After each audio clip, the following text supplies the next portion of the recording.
KDMC द्वारले आणि दावडीमधील अनधिकृत गाळ्यांवर पालिकेचा जेसीबी। केडीएमसी आयुक्त डॉक्टर इंदुराणी जाखड यांच्या निर्देशानुसार आणि अनधिकृत बांधकाम उपायुक्त तावडे यांच्या मार्गदर्शनाखाली 9 प्रभाग क्षेत्र सहाय्यक आयुक्त हेमा मुंबरकर यांनी द्वारली मलंग रोड आणि दावडी येथील एकूण 9 अनधिकृत गाळ्यांवर धडक तोडक कारवाई केली आहे। बहुतांशी गाळे हे बांधकाम मटेरियल व्यावसायिकांचे होते। त्या अनधिकृत व्यावसायिक गाळ्यांना पोलीस बंदोबस्तात महानगरपालिका कर्मचारी, ठेकेदार, कर्मचारी, जेसीबी यांच्या सहाय्याने पूर्णपणे जमीनदोस्त करण्यात आलाय।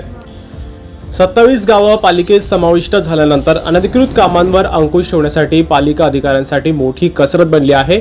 नेहमीच तक्रार करणाऱ्यांची संख्या देखील वाढत चाललेली आहे। त्यात पालिका अधिकाऱ्यांचं खच्चीकरण देखील केलं जात आहे। अनधिकृत बांधकाम निष्कासित करण्यात गेला असता त्यात राजकीय मंडळींचा देखील हस्तक्षेप मोठ्या प्रमाणात वाढत चाललाय। अधिकारी वर्गासाठी इकडे आड तिकडे विहीर अशी परिस्थिती निर्माण झाली आहे। 9 सारख्या प्रभागात सहाय्यक आयुक्त हेमा मुंबरकर यांची नियुक्ती झाल्यापासून त्यांनी जुन्या नवीन अनधिकृत बांधकामांवर अनेकदा हातोडा मारलाय।